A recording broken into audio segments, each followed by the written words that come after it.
Katanya itu Bunda Nafisa itu sosok penting di Indonesia, ya kan?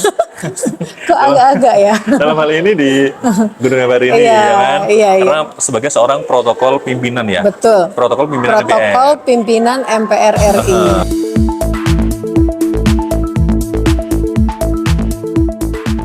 Assalamualaikum warahmatullahi wabarakatuh. Podcast SDIT Al Mukmin TV hadir untuk Anda. Hari ini Chandra tidak di studio SDIT Al Mukmin, tapi Chandra berada di gedung Nusantara 4, yaitu di gedung Nusantara di kawasan 4. gedung MPR DPR, DPD RI. RI yang ada di Jakarta Pusat ya Bunda ya. Betul. Oke, dan di samping Chandra sudah ada sosok narasumber yang cantik jelita, yaitu Bunda Tita. Iya, betul. Yaitu beliau adalah orang tua dari adik kita Nafisa kelas 1 ya, Iya. SDIT Al Mukmin.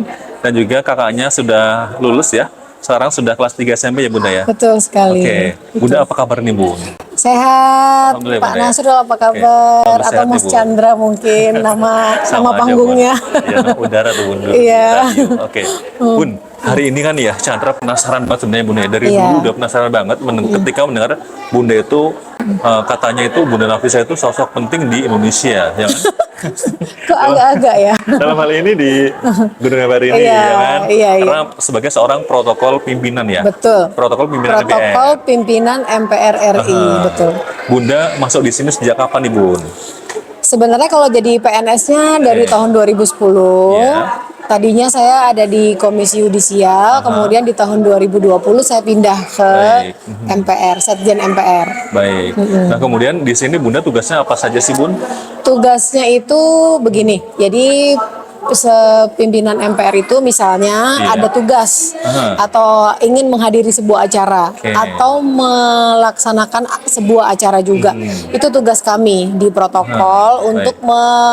untuk memastikan bahwa acara berjalan lancar dari awal hingga akhir. Itu kan persiapannya macam-macam, Iya. mulai konten acara, mulai dari rundown acara, perannya seperti apa saja, nanti alur acaranya juga, itu semua peran protokol. Jadi A sampai Z itu Bunda harus tahu lah detailnya ya. Iya, saya harus tahu, saya harus memastikan, saya harus mengatur. Baik, dan siapa-siapa yang bertugas itu Bunda harus paham juga ya. Iya, Ketika nanti betul. ditanya oleh pimpinan, itu udah berapa persen? 90% Pak. Iya, Jawab betul. secara pasti lah ya. Betul, betul. Gitu. Harus pasti. Nanti saya naskah saya bagaimana harus dikomunikasikan. Oke. Kemudian orang-orangnya siapa aja, saya harus Baik. komunikasi seperti itu. Tapi saya tidak sendiri, kami Iya. satu tim. Oke. Gitu. Nah kemudian Bunda ya, ini Bunda kan sudah tugas di sini sudah sekian lama nih Bunda ya. Boleh dong diterangkan sedikit terkait dengan ruangan-ruangan yang ada di sini Bun. Bahkan tadi kan ada perpustakaan juga ya Bun ya. Itu bagus juga kan ya. Buat Iya. literasi Iya. anggota MPR, DPR, DPD biar cerdas Bunda. Kakak kan Iya. mewakili rakyat Indonesia. Iya, iya. Gimana Bun? Jadi begini, komplek MPR, DPR, DPD ini dinaungi oleh 3 instansi, Oke. MPR, DPR, dan DPD. Baik. Kami ada pembagiannya. Jadi misalnya untuk pimpinan MPR, DPR, DPD itu berpusat di Gedung Nusantara 3. Oke. Kami ada 5 Nusantara, ada 5 gedung Nusantara. Iya. Kemudian Nusantara saja itu yang selalu kita saksikan di tiap tahunnya ada Gedung Kura-Kura sebutannya. Itu untuk pelaksanaan sidang tahunan. Kemudian Gedung Nusantara 1 itu biasanya dinaungi oleh anggota DPR. Oke. Anggota DPR itu sudah otomatis anggota MPR juga. Di situ ada 24 lantai kalau tidak salah. Iya, kemudian Gedung Nusantara 2 itu untuk tempat-tempat sidang. Jadi komisi-komisi yang bersidang itu di situ. Rapat-rapat kecil misalnya Kapolri, Komisi 3 ada di lantai 3. Dan Komisi 8 ada di lantai 1 seperti itu. Itu untuk sidang kecil-kecil seperti itu. Kemudian Gedung Nusantara 3 tadi tempat para pimpinan MPR, DPR, DPD. Baik. Kemudian Nusantara 4 di samping kita ini itu dipergunakan sebagai ruang acara besar gitu, seperti hall lah ya, seperti Gitu. hall. Ya. Kemudian Gedung Nusantara 5 itu ruang sidang yang lebih kecil dari ruang sidang gedung sidang paripurna. Itu biasanya digunakan untuk sidang MPR. Baik, tadi kan Chandra lihat ya di bawah itu kan ya, di ketika kita masuk ya, itu ada kayak pameran UMKM tuh Bun ya. Itu kalau nggak salah dari partai P3 Tadi ya? dari Partai P3 tadi, Itu betul. gimana ceritanya tuh Bun? Emang sering ada UMKM di sini gitu? Betul, sering. Jadi nanti kadang-kadang ada dari Nasdem Iya. atau dari Demokrat, dan itu temanya temanya diserahkan kepada masing-masing itu, seperti itu. Dan misalnya untuk yang saat ini P3 itu mengambil tema UMKM, jadi nanti UMKM yang ada di sekitaran wilayah sini itu dihimpun, kemudian mereka disediakan tempat untuk berjualan. Baik, Gitu. oke, subhanallah. Nah, kemudian Bunda ya, ini terkait dengan gedung MBR ya. Atau Iya. mungkin ketika dulu ya, kan ada ya Bunda ya, ketika saya SMP ya Bunda ya, itu kan tanggal 16 Agustus ya, suka mendengarkan laporan presiden ya, yang ada di MBR tuh Bunda. Iya, Di, betul. saya juga belum tahu tuh rapat Iya, apa yang tadi kan kita waktu ya. SMP tuh kan ya. Nah, itu Bunda apa ya? Itu dari sini Bunda Pak waktu itu. Betul, yang tempat yang kita tadi diajak untuk ke sana itulah tempat presiden beserta seluruh kepala lembaga negara, Iya. para duta besar negara asing, kemudian para anggota DPR bersidang di atas tadi disebut ruang sidang paripurna atau kita biasa sebut gedung kura-kura. Baik. Gitu. Nah, kemudian Bunda ya, Chandra penasaran juga nih Bun, kan di depan sana kan ya suka ada demo ya Bunda ya. Iya. Nah, itu setiap hari ada apa enggak atau gimana? Enggak, itu tidak setiap hari. Biasanya di mana ada peraturan rancangan undang-undang yang Ya. misalnya itu dirasa oleh bagi sebagian kelompok masyarakat itu dipandang kurang adil atau bagaimanalah aspirasi mereka dipersilakan untuk menyampaikan aspirasi melalui demo. Kayak begitu. Omnibus Law kemarin ya. Iya. Bahkan kemarin juga ada kepala desa ya. Iya, ada berbagai yang daerah kepala desa, hadir ya. iya betul. Ingin Menyampaikan.